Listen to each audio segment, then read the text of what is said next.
Export کرنے کے راستے میں رکاوٹیں ہیں. فیسیلیٹیشن تو بھول جائیے, رکاوٹیں ہیں. اور اگر امپورٹ میں بھی آپ کرتے ہیں, را مٹیریل امپورٹ کر سکتے ہیں. اب امپورٹ بڑی امپورٹنٹ ہوتی ہے. دنیا میں کوئی اکانومی را مٹیریل یا مشینری امپورٹ کیے بغیر, یا کوئی بھی ایسی سروس ہے جسے اگر لے آئیں تو پروڈکشن آف گڈس امپروو ہو جائے گی, اس امپورٹ کیے بغیر ترقی کا تصور بھی نہیں کر سکتی. امریکہ ایکسپورٹر ہی نہیں, دنیا کا سب سے بڑا امپورٹر بھی ہے, چائنا خود ہے. تو امپورٹ کے راستے میں بھی رکاوٹیں ہیں. تو ان رکاوٹوں کو کیسے عبور کر لیا؟ میں تو سوچتا ہوں سلام ہے, پاکستانی تو بہت جینیس ہیں. تو اگر ان کو گائیڈ کر دیا جائے تو پھر یہ کیا ہوں گے؟ یقین کیجئے, امیجن نہیں کر سکتے آپ یہ کیا چیز بن جائے اگر ان کو گائیڈ کیا جائے. افسوس کے ساتھ کہتا ہوں کہ حکومت کی سائٹ پہ اس طرح کی گائیڈنس, سمپلیفیکیشن آف تھنگس, ایسا کچھ بھی نہیں. اور جو ہمارے بھائی پرائیویٹلی اس کام کو سر انجام دے رہے, مجھے اس فیلڈ میں کراچی میں ایک دو لوگ نظر آئے ہیں, لیکن یہ باقی کے سارے پاکستان میں یہ اجاز احمد, ہی از ڈوئنگ آل دیٹ. میں تو ذاتی طور پر جتنا بھی انہیں اپریشیٹ کروں کم ہے. آپ کا بہت شکریہ. اب ہمارے نیکسٹ مہمان اسپیکر ہیں, کنٹری ہیڈ ہیں بینک آف پنجاب کے سعید احمد صاحب. ان سے گزارش کروں گا اپنے خیالات سے نوازیں. ماشاءاللہ کافی سب لوگوں نے ایکسپورٹ امپورٹ پہ کافی ساری باتیں کر لی ہیں, لیکن جیسے ابھی شیخ صاحب نے کہا, منیر صاحب نے کہا, ایسا نہیں ہے کہ گورنمنٹ کچھ نہیں کر رہی. میں پہلی بات تو یہ ہے کہ میں وہ کوئی ایسا گورنمنٹ کا نمائندہ نہیں ہوں, لیکن اسٹیٹ بینک نے اس کے اوپر پچھلے 1 سال میں بہت کام کیا ہے. بہت ساری چیزوں کی سہولتیں دی ہیں, امپورٹ ہو یا ایکسپورٹر ہو. اور ریسنٹلی بھی روزانہ وہ کمرشل بینکر سے وہ مانگتے ہیں مشورہ کہ جی آپ بتائیں کہاں پہ امینڈمنٹ کی ضرورت ہے. اور یہ ابھی اجاز صاحب سے 1-2 دن پہلے بھی بات ہو رہی تھی, جیسے ای کامرس ہے, یہ آپ مطلب دنیا تو اس سے فائدہ اٹھا رہی تھی, پاکستان میں کوئی لوگ فائدہ نہیں اٹھا رہے تھے, لیکن وہ اس کی وجہ سے اب پاکستان میں بھی لوگ امیزون پہ بھی چیزیں اپنی بیچنے کی شروع ہو گئے ہیں. ایکسپورٹر کو بہت ساری سہولتیں دی ہیں. اب مسئلہ یہ ہے جیسے ابھی شیخ صاحب نے کہا کہ جی وہ جاہل یا کم پڑھے لکھے لوگ تھے, بٹ انہوں نے بڑا اچھا کام کیا. جو سمپل ایکسپورٹ امپورٹ کر رہا ہے, یا ایکسپورٹر کی بات کریں, چلیں امپورٹر کو چھوڑ دیتے ہیں, تو وہ اگر اپنے کام میں ایمانداری سے کر رہا ہے اس کو کوئی رکاوٹ نہیں ہے. رکاوٹ کہاں آتی ہے؟ جہاں پہ کسٹمر منی لانڈرنگ میں انوالو ہو رہا ہے, اور وہ یہ سوچتا ہے کہ اب میں یہ منی لانڈرنگ کرنی ہے, اسے پتہ ہوتا ہے کہ یہ میں غلط کام کر رہا ہوں. وہ غلط کام کیسے کرنا ہے اس کے لیے مارکیٹ میں کہتا ہے جی مجھے کنسلٹنٹ دیں. وہ کنسلٹنٹ بتاتے ہیں کہ اس رستے کو یہ اسٹیٹ بینک کا ہے. عام بندے کو پتہ ہی نہیں ہے کہ اسٹیٹ بینک کی کیا ریکوائرمنٹ ہے. وہ اپنی ایکسپورٹ کرتا ہے, پیسے آتے ہیں حساب کتاب, اس کو پتہ ہے میں نے فارم ہی سائن کر کے دیا ہے کہ میں نے اس کے پیسے 120 دن میں منگوانے ہیں, 180 دن میں منگوانے ہیں, وہ آ جائیں گے. وہ آئیں گے, اس کے اکاؤنٹ میں آئے, اس پہ ٹیکس کاٹ دیا, سب کچھ ہو گیا. مسئلہ یہ آتا ہے وہ کہ اب دیکھیں ٹرانزیکشن کیسے ہو رہی ہے. یہاں سے کابل شپمنٹ جا رہی ہے, پیمنٹ اس کی آ رہی ہے دبئی سے. دبئی والے اور کابل والے کے درمیان میں کوئی ریلیشن نہیں ہے. یہ وہ کسٹمر ہے جس کو ساری زندگی اس نے کام کیا, ٹھیک کیا کام. اب اس کو پتہ ہے کہ اس کے اندر مارجن ہے, اس میں ٹی پی ایم ایل کے مسئلے ہیں. وہ کہتا ہے یہ دبئی میں جو بندہ ہے نا وہ اس کی سسٹر کنسرن ہے. بینکر اس کو کہتا ہے یار یہ ثابت تو کر دو کہ سسٹر کنسرن کیسے ہے. اس کے پاس کوئی پروف نہیں ہوتا. پھر وہ محترم شیخ صاحب جیسے اس طرح کے لوگوں کے پاس جاتے ہیں, وہ کہتے ہیں جناب ہمیں کوئی مشورہ دیں. وہ جناب ایک جعلی ایگریمنٹ بنتا ہے, اس کو بتایا جاتا ہے کہ جی میری یہ سسٹر کنسرن ہے, یہ میرا یہ ریلیشن ہے, تو آپ یہ پیمنٹ کر لیں. اصل میں دقت ان لوگوں کے لیے ہے جو کام کو غلط کر رہے ہیں. نہیں تو اتنے عرصے سے میرے پاس بالکل ایک کسٹمر ہیں, ان کا پاک ونس کمپنی نام ہے, وہ بالکل میٹرک بھی نہیں ہے وہ, لیکن بہترین کام کا. 1 روپے کی فائنانسنگ اس بندے نے بینک سے لے لی. اگر اس کی ڈیو ڈیٹ 25 ہے نا تو 25 کو پیمنٹ آ جاتی ہے. آج تک وہ بھی ڈیلے نہیں ہوئی. تو اس طرح کے بہت سارے کسٹمر ہیں جن کی وجہ سے پاکستان چل رہا ہے. اب یہ بیچ میں اب ٹی پی ایم ایل آ گیا. اس سے پہلے اسٹیٹ بینک نے 2 سال پہلے تک کبھی کسی نے نہیں پوچھا کہ باہر سے ایڈوانس پیمنٹ آ رہی ہے, اس کے اگینسٹ شپمنٹ جانی ہے کہ نہیں جانی. اب آپ ایکسپورٹر ہیں, میں ایکسپورٹر ہوں, تو کیا مجھے نہیں پتا کہ میں نے کسی سے پیسے لیے ہیں تو شپمنٹ بھی دینی ہے. بے شک 1 سال کا ٹائم اسٹیٹ بینک نے دیا ہے کہ 1 سال کے اندر وہ شپمنٹ کر لے. اب اگر میں شپمنٹ نہیں کرتا اس میں قصور اسٹیٹ بینک کا نہیں ہے, کمرشل بینک کا نہیں ہے, میرا اپنا قصور ہے. اور وہ کون سے پیسے تھے جو باہر سے کسی نے بھیجنے تھے. اس نے بینکوں سے پوچھا کہ یار یہ میرے پیسے آئے ہیں, مجھے آسان طریقہ بتاؤ. وہ کہتا ہے ایڈوانس پیمنٹ میں ڈلوا لو, اسٹیٹ بینک کبھی نہیں پوچھتا. اب اسٹیٹ بینک نے پچھلے 1.5 سال میں بینکوں کو لگانی شروع کر دی پینلٹی. اب ہر بینکر پوچھتا ہے کہ یہ ایڈوانس پیمنٹ آئی تھی, اس کی شپمنٹ کیوں نہیں ہوئی. اب وہ ایکسپورٹر پچھلے 20 سال پرانے بھی ریکارڈ نکال کے لا رہے ہیں. اب وہ کچھ کہتے ہیں کہ جی یہ اس کو اس طرح ٹھیک کر دیں, اس طرح ٹھیک کر دیں. لیکن بہرحال جو اعجاز صاحب نے کام کیا, ہم سب ایکسپرٹ ہیں مارکیٹ میں, ہمیں روزانہ ہم ٹریڈ پہ لیکچر بھی دے رہے ہوتے ہیں سارا کچھ, لیکن شاید کتاب نہیں لکھی. جس نے کتاب لکھی ہے سیرا تو اس کے ساتھ ہی جاتا نا, تو ان کے لیے پھر میں بھی کلیپنگ کروں گا کہ یہ ماشاء اللہ انہوں نے اچھا کام کیا. اور مزید اس میں انشاءاللہ اعجاز صاحب ایسے ہیں کہ یہ یہاں پہ ختم نہیں کریں گے, کیونکہ اس پہ جتنی چینجز ہو رہی ہیں نا, اس کے لیے ہر سال ایڈیشن نکالنا اس کا. جی بہت شکریہ جی آپ لوگوں کا, تھینک یو ویری مچ. میں دعوت دوں گا پروفیسر فدا حسین بخاری صاحب کو کہ وہ آئیں, تشریف لائیں. مکمل تعارف میں نے پہلے بھی تقریب سے پہلے بھی بتا دیا تھا کہ مکمل تعارف میں شاید کسی کا نہیں بتا سکتا کیونکہ وقت کم ہے. بہت شکریہ جناب پروفیسر صاحب, تشریف لائیں. بسم اللہ الرحمن الرحیم. نحمدہ ونصلی علی رسول الکریم. اما بعد اعوذ باللہ من الشیطان الرجیم. بسم اللہ الرحمن الرحیم. محترم اعجاز صاحب, مہمانان گرامی, ایک جگہ بڑی خوبصورت بات لکھی ہوئی تھی کہ وہ مقام جہاں پر خواہش قلبی اور فرض منصبی مل جائے اسے خوش بختی کہتے ہیں. میں نے جب اپنے بینکنگ کے کیریئر سے الوداع کر کے تعلیمی زندگی میں اس کے لیے خدمات سر انجام دینے کا سوچا تو میں اسی مقام سے گزرا, اور شعبہ تعلیم میں آنے کا مقصد صرف اپنی زندگی کے تجربات اور اپنے زندگی کے حاصل کو تقسیم کرنے کی خواہش تھی. اور جب آپ اس جذبے کے ساتھ, اس لگن کے ساتھ کسی پروفیشن میں داخل ہوں تو آپ کو جستجو بھی ان لوگوں کی ہوتی ہے جو آگے تقسیم کرنے کے خواہش مند ہوں. میں اپنے ایک شاگرد کی وساطت سے اعجاز صاحب سے جب ملا تو اگرچہ موضوع ان کا امپورٹ ایکسپورٹ تھا, تو جب میں نے ان کو اپنے ادارے کے اندر ایک مہمان مقرر اور ایک وزٹنگ فیکلٹی ممبر کے طور پر لانے میں بہت شد و مد کے ساتھ مصروف تھا کہ کسی طرح سے اس نوجوان کی خدمات سے اگلی نسل کو فائدہ پہنچے, تو مجھے بڑا افسوس ہوا کہ میرے راستے میں رکاوٹ جو بنی وہ اللہ تعالیٰ ان کو زندگی دے, ڈاکٹر عطاء الرحمان صاحب کے فریم کردے ہوئے قوانین جن کے تحت ہم ڈگری کے محتاج ہو گئے ہیں, ہم تجربے اور جذبوں سے ماروا ہو گئے ہیں.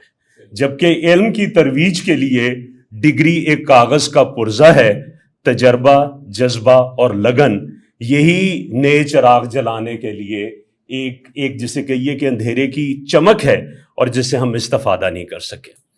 اسی عرصے کے دوران اعجاز کے ساتھ تعلق بڑھا, انہوں نے مجھے اپنی کتاب دی, اور ایک بینکر کے طور پر اور ایک ایکیڈیمیشین کے طور پہ جب میں نے کتاب کے سرورق پہ نظر ڈالی تو سب سے پہلے میں احترام کے جذبات سے بھر گیا کہ یہ کتاب اس پیشے کے اوپر, اس شعبے کے اوپر لکھی گئی جو میرے آقا کا پیشہ تھا. ہم نے آج تک حضور صلی اللہ علیہ وسلم کو تاجر کہا, وہ امپورٹر تھے, وہ ایکسپورٹر تھے. ان کا جو سفر شام ہے وہ ایکسپورٹ تھا, اور جب وہ شام سے واپس آتے تھے تو مکہ کے رہنے والوں کے لیے مصنوعات لے کے آتے تھے, یہ امپورٹ تھی. تو یہ پیغمبرانہ پیشہ جس کے اوپر انہوں نے کتاب مرتب کی, میری پہلی عقیدت بن گئی کہ آج کی اس نسل کو اس پیشے کے لحاظ سے, اس شعبے کے لحاظ سے آگاہ کرنا ضروری ہے. یہ کہنا کہ اس زمانے میں امپورٹ اور ایکسپورٹ قوانین سے بالا تر تھی غلط ہے. اگر اس زمانے کی تحقیق بھی کریں تو کموڈٹیز آئیڈینٹیفائڈ تھیں کہ مکہ میں کیا آئے گا, کموڈٹیز آئیڈینٹیفائڈ تھیں, اور وہاں پہ بھی WTO نہ ہونے کے باوجود بھی ریسٹرکشنز تھیں کہ کون سی چیز کس علاقے میں فروخت کی جائے گی اور کون سی چیز کس علاقے میں فروخت نہیں کی جائے گی. ہماری بدقسمتی کہ ہم جب عقیدت کے ساتھ اس سفر میں جاتے ہیں تو ہم تحقیق کے جذبے سے عاری ہو جاتے ہیں اور ان جہتوں کو تلاش کرنے اور ان سے لوگوں کو آگاہ کرنے کی ضرورت محسوس نہیں کرتے. اس کتاب کے سرورق پہ دوسرے لفظ نے جس نے میری توجہ کھینچی وہ لفظ مینول تھا. میں نے اپنے پروفیشن میں سیکھا کہ مینول ایک ہدایت نامے کو کہتے ہیں جو اس شعبے میں کام کرنے والے لوگوں کے لیے ایک ہدایت ہوتی ہے. موضوع کی طرف دیکھا تو امپورٹ ایکسپورٹ نظر آیا. بینکوں میں مینول بنے تو بینکرز نے مینول بنائے اپنے آپ کو محفوظ کرنے کے لیے. امپورٹر نے مینول بنائے اپنے اداروں کے اندر